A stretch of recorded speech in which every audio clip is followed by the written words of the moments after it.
ಇದು ಕೂಡ ಚಂದಮಾಮ 1952 ಫೆಬ್ರವರಿ ತಿಂಗಳದ್ದು ಏನೋ ಇದೆ. ಇದು ಒಂದು ಪದ್ಯನೇ, ಆದರೆ ನನಗೆ ಈ ಪದ್ಯ ತುಂಬ ಇಷ್ಟ ಆಯಿತು. ಅದರಿಂದ ಇದನ್ನು ಹೇಳೋಣ ಅಂತ ಅಂದ್ಕೊಂಡಿದ್ದೀನಿ. ಇದನ್ನು ಕಮಲಪ್ರಿಯ ಮದ್ರಾಸು ಅನ್ನೋರೇ ಬರೆದಿರೋದು. ಪುಣ್ಯ ಯಾರದು ಅಂತ ಇದಕ್ಕೆ ಹೆಸರಿದೆ, ಆಯಿತಾ. ಪೂರ್ವದಲ್ಲಿ ರಾಜನೊಬ್ಬ ಕೀರ್ತಿಗಾಗಿ ಆಸೆಪಟ್ಟು ಭವ್ಯ ಗುಡಿಯ ಕಟ್ಟಿಸಲ್ಕೆ ಮನವ ಮಾಡಿದ, ಜನಕ್ಕೆ ಪ್ರಕಟಗೊಳಿಸಿದ. ಒಂದು ಕಾಲದಲ್ಲಿ ಒಬ್ಬ ರಾಜ ಇದ್ದಂತೆ. ಅವನಿಗೆ ಏನಾದರೂ ಮಾಡಿ ಒಂದು ಹೆಚ್ಚು ಕೀರ್ತಿ ಸಂಪಾದಿಸ್ಕೋಬೇಕು ಅಂತ ಇಷ್ಟ ಆಯ್ತಂತೆ. ಅವಾಗ ಏನು ಮಾಡಿದ್ನಂತೆ, ಜನಕ್ಕೆ ಎಲ್ಲ ಈ ಥರ ಒಂದು ಗುಡಿ ಕಟ್ಟಿಸ್ತೀನಿ ಅಂತ ಪ್ರಚಾರ ಮಾಡಿದ್ನಂತೆ. ಪ್ರಚಾರ ಮಾಡಿಬಿಟ್ಟು ಗುಡಿ ಕಟ್ಟಿಸೋದಕ್ಕೆ ಮನಸ್ಸು ಮಾಡಿದ್ದ. ಧನಕ್ಕೆ ಜನಕ್ಕೆ ಕಮ್ಮಿ ಏನು, ರಾಜಕೋಶ ತುಂಬಿರಲ್ಕೆ ಅಂಕೆ ಶಂಕೆ ಪಡದೆ ನಿಜದಿ ಗುಡಿಯ ಕಟ್ಟಿದ, ಒಳಗೆ ದೇವನಿರಿಸಿದ. ಸರಿ, ಜನನೂ ಎಲ್ಲ ಕಾಣಿಕೆ ಎಲ್ಲ ಕೊಟ್ಟಿದ್ರಲ್ಲ, ಅವ್ರ ಕೈಲಿ ಏನೇನಾಗುತ್ತೋ ಎಲ್ಲ ಕೊಟ್ಟಿದ್ರು. ಬೇಕಾದಷ್ಟು ರಾಜಕೋಶ ಎಲ್ಲ ತುಂಬಿತು. ಚೆನ್ನಾಗಿ ಅವನು ಒಳ್ಳೆಯ ದೇವಸ್ಥಾನವನ್ನು ಕಟ್ಟಿಸ್ದ, ಒಳಗಡೆ ದೇವ್ರನ್ನ ಪ್ರತಿಷ್ಠಾಪನೆ ಮಾಡ್ದ.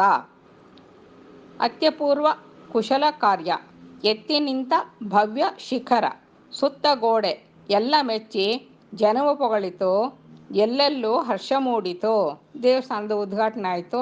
ಚೆನ್ನಾಗಿರೋ ಶಿಖರ, ಸುತ್ತ ಚೆನ್ನಾಗಿರೋ ಗೋಡೆ, ಕಾಂಪೌಂಡು ಎಲ್ಲ ಮಾಡಿ ಜನ ಎಲ್ಲ ನೋಡಿದ್ರು. ತುಂಬ ಚೆನ್ನಾಗಿತ್ತು ದೇವಾಲಯ. ಎಲ್ಲರೂ ಅದನ್ನು ಮೆಚ್ಚಿಕೊಂಡು ಚೆನ್ನಾಗಿದೆ ಅಂತ ಹೊಗಳ್ತಾ ಇದ್ದರು. ಅರಸನಾಗ ತನ್ನ ಪೆಸರ ಬಿರಿದು ಸಹಿತ ಗುಡಿಯ ದ್ವಾರದಲ್ಲಿ ಕೆತ್ತಿ ತನ್ನ ಕೀರ್ತಿ ಪಸರಲೆಣಿಸಿದ, ಓದದಿ ತೃಪ್ತಿ ಹೊಂದಿದ. ಇಷ್ಟೆಲ್ಲ ಆಗಿ ಗುಡಿ ಉದ್ಘಾಟನೆ ಆದಮೇಲೆ ರಾಜಂಗೊಂದು ಆಲೋಚನೆ ಬಂತಂತೆ. ಈ ದೇವಸ್ಥಾನ ಕಟ್ಟಿಸಿದ್ದು ನಾನು ಅಂತ ದೊಡ್ಡದಾಗಿ ನನ್ನ ಹೆಸರು ಬರೋದು, ಅದನ್ನು ಗುಡಿ ಬಾಗಿಲಿನಲ್ಲಿ ಹಾಕಬೇಕು, ಹೋಗೋರು ಬರೋರೆಲ್ಲ ನೋಡಿದ್ರೆ ಚೆನ್ನಾಗಿರುತ್ತೆ ಅಂತ ಒಂದು ಆಲೋಚನೆ ಬಂತು ಮನಸ್ಸಲ್ಲಿ. ಅಷ್ಟೇ ಅವನಿಗೆ, ಅದನ್ನು ಮಾಡಲಿಲ್ಲ ಅವನು.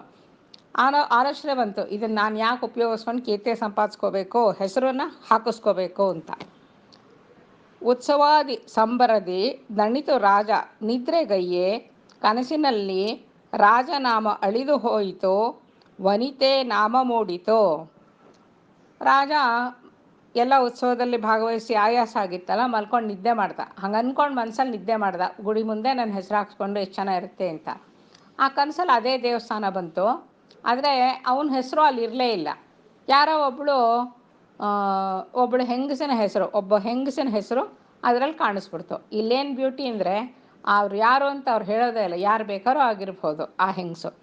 ಆ ಥರ ಒಂದು ಹೆಸರು ಕಾಣಿಸ್ತು.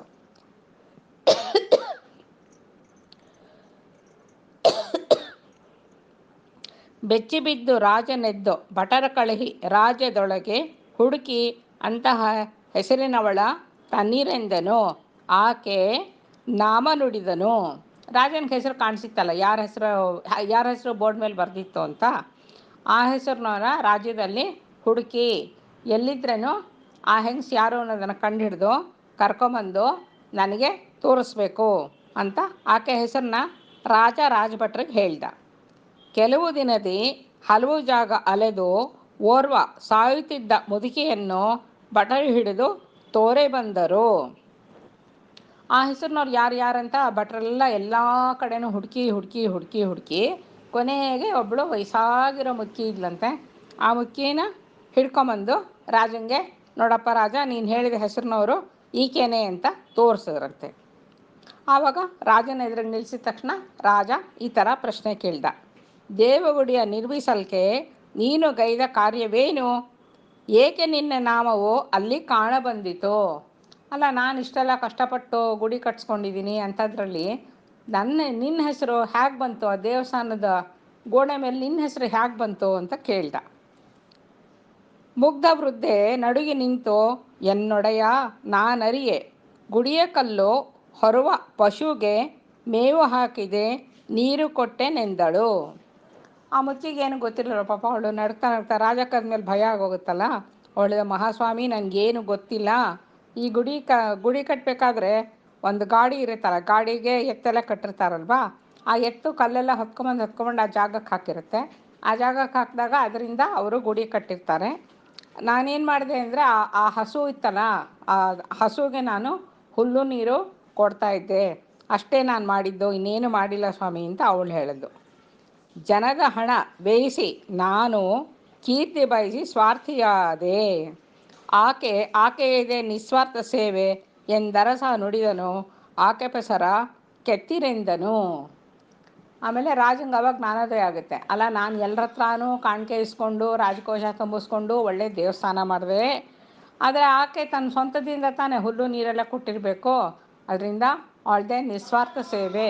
ಸೊ ಇಲ್ಲಿ ಅವಳ ಹೆಸರೇ ಇರಲಿ, ಅದೇ ಶಾಶ್ವತ ಅಂದ್ಕೊಂಡು ಆಕೆ ಹೆಸರನ್ನ ಕೆತ್ತಿಸಿದ್ನಂತೆ.